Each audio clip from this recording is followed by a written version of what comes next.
네, 안녕하세요. 여러분들 반갑습니다. 금융과 에너지 업종을 누구보다 쉽게 알려주는 대기업 멘토 권혁철입니다. 오늘 알아볼 기업은 LS 에코에너지인데 아시다시피 전력통신 케이블 사업을 영위하다가 신사업으로 히토리와 해저 케이블 사업을 추가한다라고 밝힌 기업이죠. 오늘 알아볼 것은 베트남산 히토리는 중국보다 안전한가라는 주제입니다. 베트남은 중국과 마찬가지로 사회주의 국가이죠. 중국처럼 수출을 통제할 가능성이 있는지 함께 알아보려고 합니다. 천천히 얘기 나눠보도록 할 텐데, 그럼 LS 에코에너지 바로 보도록 할게요. 먼저 LS 에코에너지 측에서 히토류 신사업을 한다는 것은 주주 여러분들도 아시는 내용일 것 같습니다. 실제로 LS 에코에너지는 히토류와 해저 케이블이 제2의 성장 모멘텀이라고 말을 할 정도로 기대를 하고 있고, 베트남 광산업체와 대규모 계약을 체결한 바가 있죠. 그렇다면 이 히토류가 과연 무엇이길래 제2의 성장 모멘텀이라고 말을 했을까? 근데 여러분들도 아시겠지만 모르시는 분들을 위해서 간략하게 말씀을 드려볼게요. 히토류는 17개 종류의 화학 원소를 말하고 있는데 이 히토류가 주목받고 있는 것은 화학적, 전기적, 자성적, 발광적 특징이 있어서 첨단 산업에는 히토류가 안 쓰이는 곳이 없거든요. 예를 들면 반도체, 디스플레이, 항공, 방산, 2차 전지에 들어가는 만큼 핵심 소재이죠. 그런데 말만 희귀한 흙이지 지구 지각에 상대적으로 풍부하게 분포하고 있거든요. 1948년까지는 인도와 브라질이 히토류 주요 생산지였고 1950년에는 남아공이 1960에서 1980년대까지는 미국이 생산을 하였는데 그런데 지금 현재 세계 히토류 생산지는 1위 중국이죠. 이는 좀 특이한 이유가 있거든요. 이 토류 원소를 캐고 정제하고 재활용하는 과정에서 기술력이 부족하면은 심각한 환경 오염이 발생하거든요. 특히 토륨이라는 원소나 우라늄을 뽑아낼 때 방사능을 내뿜고 유독성의 그 산성 물질이 나오는데 그래서 각국 환경 단체들은 광물 채굴에 반대하는 입장이 커서 개발하는데 애를 먹고 있죠. 하지만 중국은 여러분들도 아시다시피 공산국가, 시민단체와 시민의 의견은 묵살되는 경우가 많습니다. 그래서 중국이 단숨에 전 세계 히토류 수출 1위 국가가 되었죠.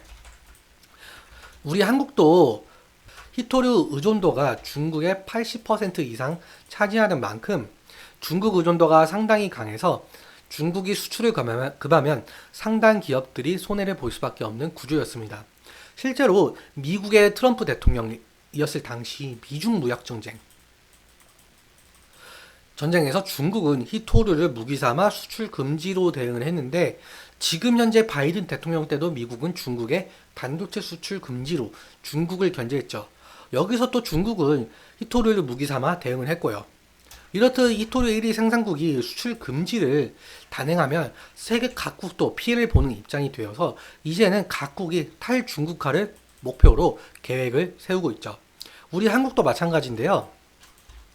핵심 광물들의 중국 의존도를 낮추기 위해서 여러 나라들과 협력 중에 있죠.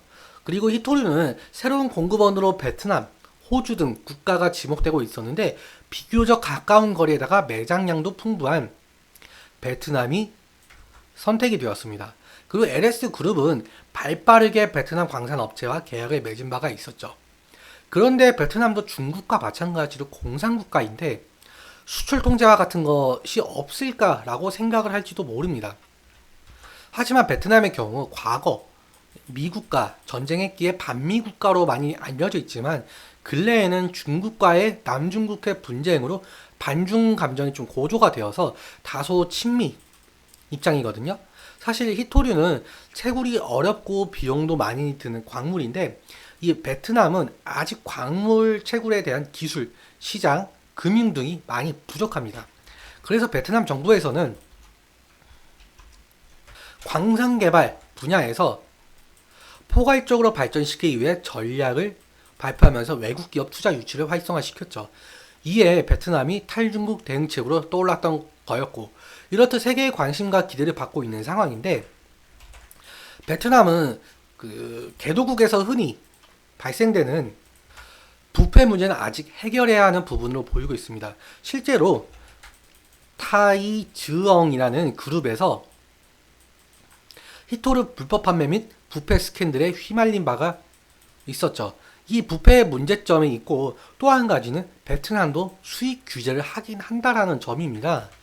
정부 부처인 산업통상자원부 홈페이지에 베트남 수입 규제 현황과 대응 방안까지 세웠을 정도로 정부에서도 어느 정도 경계는 하고 있다라고 보이고 있습니다. 아무튼 다시 정리하자면 중국의 의존도를 낮추기 위한 대안으로 떠오른 베트남인데 베트남도 공산국가라 수출 규제가 나올 수 있다는 점, 그리고 부패 문제가 아직 남아있다는 점, 하지만 히토류 수입에 대한 다른 대안점이 아직 뚜렷하지 않다는 점에서 지금 현재는 베트남 정부의 입장을 믿을 수밖에 없고 LS 그룹 차원에서도 이런 점은 충분히 인지하고 계약을 맺었을 거라고 생각을 합니다.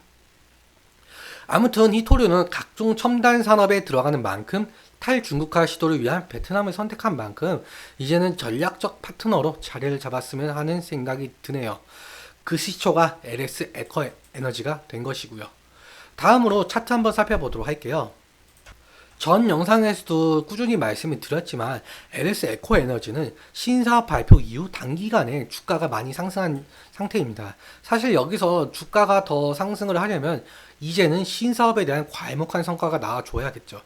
단기적 대응 같은 경우는 현재 17,900원, 18,000원 부근을 좀 지지해주고 있는 것으로 보아하니 이 라인을 이탈을 하게 되면은 121선 부근까지 내려올 가능성이 있으니 리스크 관리가 필요할 것으로 보이고, 사실 상승 시에는 여기가 신고가 부근이다 보니까 차익 실현 매물이 나올 가능성이 상당히 높죠.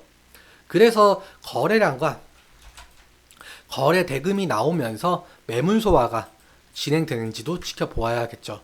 올해 하반기부터 LS 에코 에너지는 히토류 초도 생산 물량이 들어오는 만큼 실적이 어느 정도 나올지 지켜봐야 되는 게 포인트인 것 같습니다. 그렇다면 다시금 신고가가 나올 가능성도 높겠죠.